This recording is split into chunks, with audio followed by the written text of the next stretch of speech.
What an absolutely special night of baseball at T-Mobile Park to kick it off with the Ichiro ceremony, which was phenomenal, to an amazing victory for the Seattle Mariners. Once again, they just continue to roll. Ladies and gentlemen, they are just a half game back in the American League West. Win tomorrow paired with a Houston loss, and the Seattle Mariners will be in first place. What is up? What is going on, everybody? Welcome back.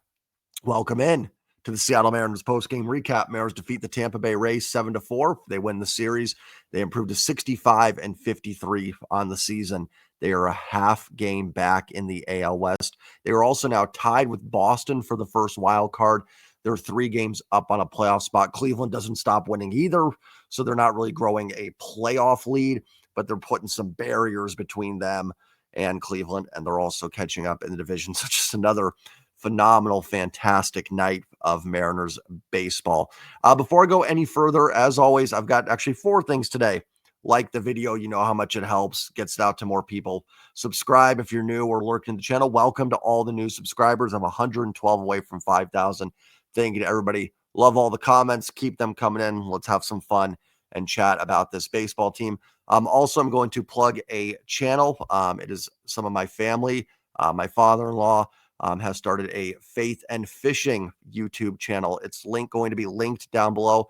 Head over there if that's something you're interested in, or if you just want to help out, a family member of mine, go subscribe to their channel.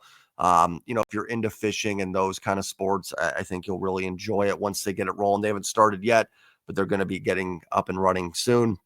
I love fishing. I'm a big fan of it. You want to talk about a thrill, by the way, if anyone out there that does fish, when you catch a fish, it is legitimately one of the best thrills in sports like that I've had. It never gets old. That feeling when that fish bites the line is just phenomenal. So I'll link their channel in the description down below. Head over there, give it a sub, and hopefully you'll enjoy their content as well. I'm out of words to say with the team. I really am. It's just incredible right now. It's kind of like it doesn't need to be talked about. They're just playing phenomenal baseball. Everything is clicking. This offense is so good. Boyle's a good young pitcher. He throws hard. He's got electric stuff. And the Mariners made it look easy against him today. The command control wasn't great for him, but the way the Mariners were spitting on some of the pitches, they deserve a ton of credit for that. Being patient, taking their walks, and then using the long ball again. Julio goes deep twice tonight. Cal back-to-back games with a home run. Just phenomenal to see. Cal gets to 44. Julio, I believe, is at 23. And then, again, what I love in that bottom of the 6th, adding that 7th run. I know it came through a wild pitch, but they also got some guys on base to get there as well. Just kind of, I think, enough to not completely squash any momentum the Rays had, but they scored those 3 runs in the top of the 6th. It's so nice when you're able to answer back and get one of those runs back. And the team has done that this homestand. They did against Chicago once when they cut into the lead a little bit. The Mariners answered back and got a run, and they do it here tonight. It's not huge. Like, sure, you'd love to see more than 1 run after the 3rd inning. We're getting greedy here. They scored 7 runs. But just that little answer back, just to kind of put that other team, in check. A little bit here was just, phenomenal to see. I mean, Josh Naylor continues to rake. That pitch that he hit in the gap that he went the opposite way for was 99. I mean, it was almost over his head, and he's able to kind of tomahawk that into left field. How about Cole Young with 4 walks tonight? Just a perfect spark plug. Him and JP at the bottom of that order is just perfect for this baseball team. And then you're able to turn it over to Randy, to Cal, to Julio, Gino when he gets going. Please, Gino, come on. We need Gino to get going. Everybody else seems pretty locked in. But what's great, and I talked about this when they acquired Gino, he doesn't have to be the hitter he was in Arizona. Now, he's been really bad in the 8-9 games he's played here, but he doesn't have to be a superstar. He just needs to be a little bit, not a little bit better than this, but what was his OPS in Arizona? 900. If he's 775, 765 here, that's still a nice little upgrade for you with some home runs. You have enough guys in this lineup. You don't need them all to be superstars. Everyone can just kind of play within themselves a little bit.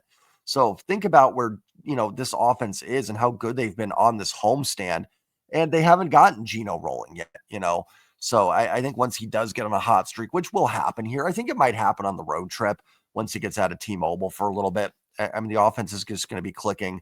even more than it already is. Logan Evans did a nice job today. Probably deserved better than the 3 runs that he ends up giving up in this one. He got kind of hosed on a strike 3 call there. And then Josh Lowe got a base hit. Caleb Ferguson comes in. That's the right call by Dan, by the way. Caminero has reverse platoon splits. Ferguson is good against right-handed hitters. Caminero hits a lot of balls onto the ground. He's got pop, no doubt. Ferguson gets ground balls. He'd only given up 1 home run all year. It just kind of just happened, right? That is the definition of baseball. It can just bite you sometimes, but that was the right call to go to Ferguson. It was a bad 0-2 pitch, right? Players have still got to execute, and Ferguson didn't. That situation, again, doesn't come back to really bite them, but just wanted to touch on that a little bit. I thought that was the right call, or a fine call to go to Ferguson. Logan Evans doing what you need from a 5th starter, right? Keeping you in games, giving you a chance. And when you have an offense this good, there's been years past where we've gotten that from guys like Marco and Flexen, and you can go back even further to the Doug Fister days and got Jason Vargas, guys like that. They're always going to give you enough to keep you in the game, but the offense has been hasn't been good enough to help carry those to victories. These are games in the past where Logan Evans goes 5 1/3, 3 earned runs, and you're down 3-0 or 3-1 in a game. But today the offense is able to blast Tampa's pitching and get to Boyle early. So Evans is able to go out there, throw strikes, and get through it, and give you a chance to win a ball game. I talked about kind of wanting to upgrade that 5th starter spot at the deadline. I still would have been against it, but when your offense is clicking this good, Logan Evans is absolutely fine, especially at home.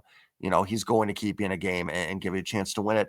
And when you have 4 starters, Gilbert, Kirby, Wu, and Castillo, and we know how good they can be, Evans has been, I think absolutely fine there.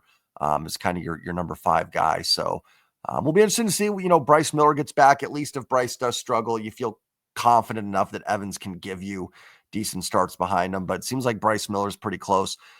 That could be a huge wild card for this team too. I mean, what if you get 23, 24 Bryce Miller, on this team for the final month? How big would that be? Talk about an addition. You got Luke Raley working his way back, Victor Robles working his way back. Now, across the division, Houston's doing the same stuff. They get Arrighetti back. They've got Luis Garcia and Christian Javier making rehab starts. So, they're looking to get healthy as well. But I just think what the Mariners could be adding here in a few weeks to this team, truly just incredible. How about that Ichiro speech? Man, Ichiro knocks it out of the park every time you listen to him. Something about, he's just got one of those voices that it just hits you. Dave Niehaus did it for me all the time. You hear that voice, you just want to stop and listen. Rick Riz too, obviously, but Ichiro in terms of players, there's just something about, he's very calming, but energetic. I don't know how to put it, what the word would be, but it's just, there's something very stoic about the way he talks. It's going to sound like a weird word to say, but almost intoxicating to listen to. And I loved him looking at the guys in the dugout, telling them about the 2001 team. Ichiro talked about, he thought winning was easy, and it just happens. And I totally get that. Players will tell you time they've been on winning teams their whole life. They don't even think losing is a possibility.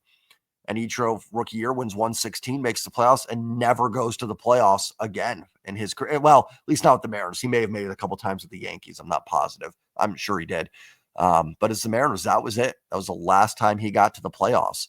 And don't take it for granted. I love the speech to the guys. I love seeing all the guys on the top shelf listening to it, soaking it in.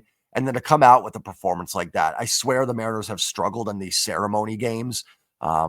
By the way, this is Ichiro. I think I said Mariners Hall of Fame induction. It was the jersey retirement. I get all of them mixed up. So if I misspoke on that, I do apologize. This was the Ichiro's already in the Team Hall of Fame. This is jersey retirement number day. So that if I misspoke on that, but yeah, I mean, just an incredible speech. Seeing the guys listening to it, and like I said, come out and win the game, which some guys swear they've struggled in when they've had those ceremonies. So really cool to see that.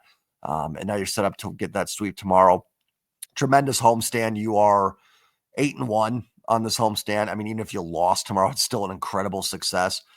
But chance to really finish this off and get another sweep tomorrow. Get this thing to 13 games over 500. And again, we're, massive knock on wood here. but I think we're almost getting closer to what's the ceiling, instead of going, oh, they're 3 up on a playoff spot right now. Oh, they're 3 clear, which is great, right? You want to get in first and foremost, but to me now, the conversation is solely on the AL West.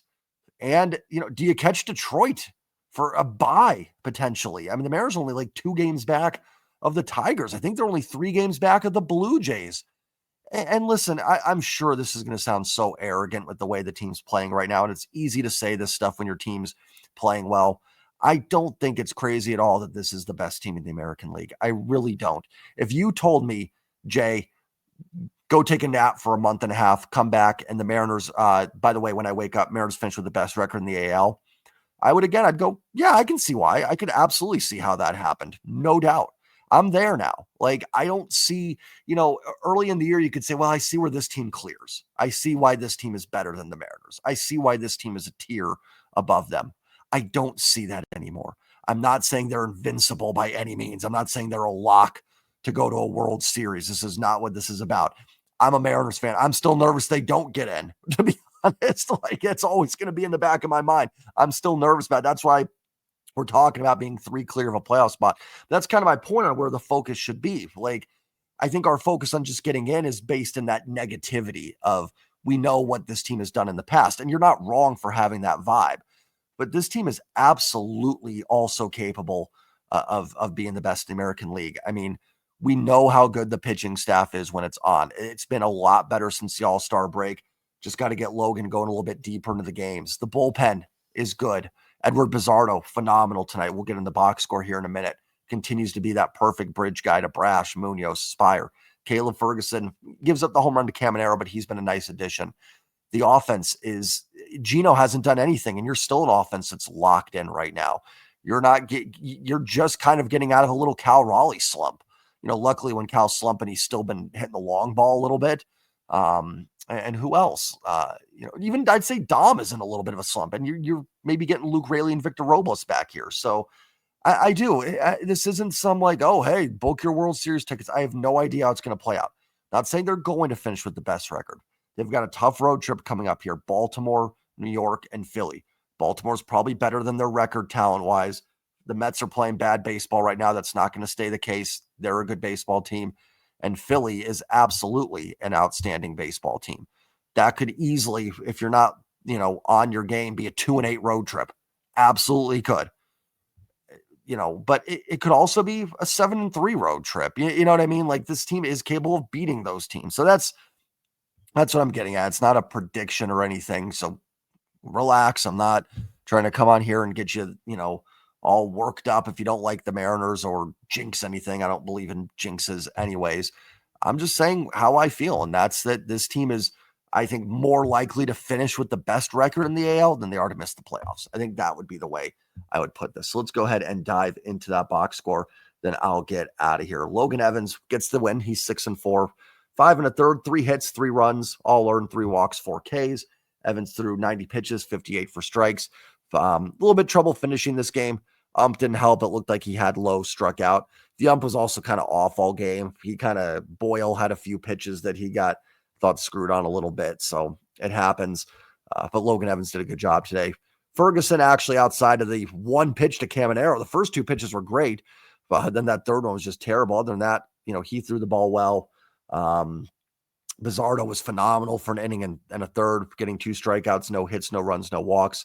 Spire does his thing for 2/3 of an inning. And I thought Munoz looked good in the 9th. I know he put some guys on. Caminero was an 0-1 pitch. It was a fastball in, turned on it, got a ground ball to find a hole. It was hit hard, but hit on the ground. Happens. Kim spit on some tough pitches in that walk. I mean, there was 4 pitches there that were all right on the edge, and Hassan Kim just spit on them. It wasn't like Munoz was all over the place. He painted those pitches.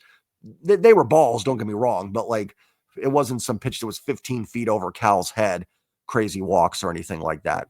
And then he strikes out Peters, and he got Simpson to strike out. And who was the other hitter? Fortes flew out. So I thought Munoz looked much better tonight than he has in some other sticky situations throughout the year, or throughout the year, maybe more second half. Offensively, the Mariners collect 7 hits, 8 walks today. Very impressive. and they score 7 runs. They were very patient against Boyle. Loved seeing that. Some of the fastballs. Boyle did not have good fastball command tonight, but kudos to the Mariners for not flailing around and swinging at those. This team just wears you down offensively. They hit the long ball and they just work patient at bats. JP Crawford had the 17 pitch at bat. It was incredible. And it didn't result in a hit, but just an incredible at bat. They just wear you down. The only thing they're kind of missing, and it's going to sound weird, like I'd still love to see some base hits bringing runs in, some doubles. I know it's a tough ballpark to hit doubles in T-Mobile and stuff like that. It's more conducive to home runs and doubles. I think I don't have the numbers on that, but I'm pretty sure it's like one of the lower parks to hit, tougher parks to hit doubles in. But I still would love to see that a little bit. Listen, if everybody wants to hit a home run, please do it. Home runs are great. They are the best hit you can have. But there are some situations where, even tonight a little bit, and it's a good thing, right? It's good when your team scores 7 runs and they're leaving runs out there. That's a good sign. But there have been some moments like, man, could someone just bloop one in there? Could someone just hit a line drive base hit into the gap, get some runs in, keep the line moving? I'm not talking about replacing the home runs with doubles. I'm talking about some of the other at-bats where they're not getting hits and stuff like that. So that's like the only thing where they do still feel like they leave a little bit of runs out there. But I think that's also part of scoring a lot of runs. The more base runners you get, the more you're probably going to strand over the course of a season. So it's not a big deal, and I think they will. They're good enough hitters. Randy goes 2 for 4, a couple hits and a walk. Randy quietly on base 3 times, and he did walk in his last at-bat too, and the screwed him, so he should have been on base 4 times. Cal, 1 for 3, the 3-run home run, his 44th, also worked a walk in this game. Cal on board twice, coming out of that slump, and even in that slump, still hitting the long ball. I mean, if you're going to slump and the only hits you're going to get is one type of hit, make it a home run.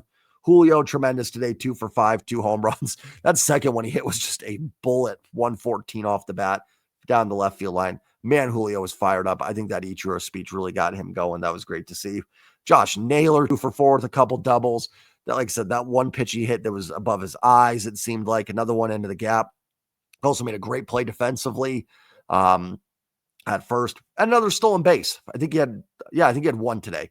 So another stolen base for the speed demon, Josh Naylor. Gino 0 for 3 with a walk. Good to see the walk. Good to see him get on base. Not going to panic about it because the team's so locked in. I want to see Gino get going on this road trip, and I think it's going to happen.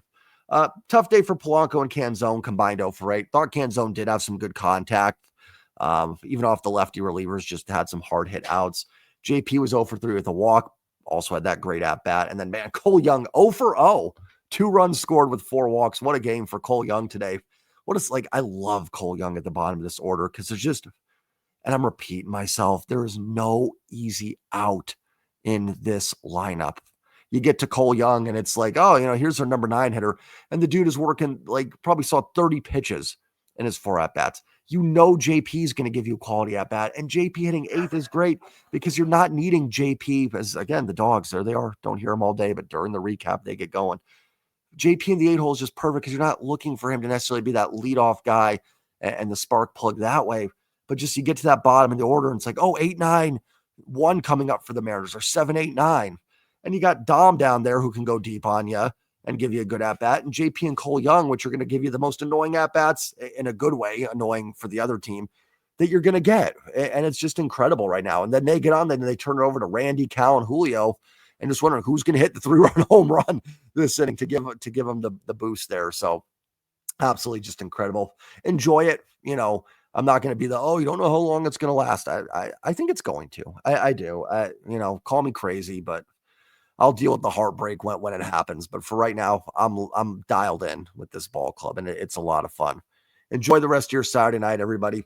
Like, comment, subscribe. The link to Faith and Fishing will be in the description. Head over there if you guys can give them a sub. It would help out the family a lot and be cool to get their channel rolling. Like I said, if you love fishing, you'll be into it for sure. And tomorrow, let's get that sweep. Mariners going to be in first place tomorrow. Let's make it happen. Tomorrow, we're going to be talking about the first place Seattle Mariners. Go Yankees. Go Mariners. Take care, everybody. Love y'all. I already said go Mariners, but let's end it with another one. What a night at T-Mobile. And if you guys were there at the game, you came out tonight. Just fantastic. This fan base is great. When this is a baseball town. When the Mariners are rolling, It's incredible. It's going to be a party if this team gets some home playoff games. Love y'all. Take care. And as always, go Mariners. Peace.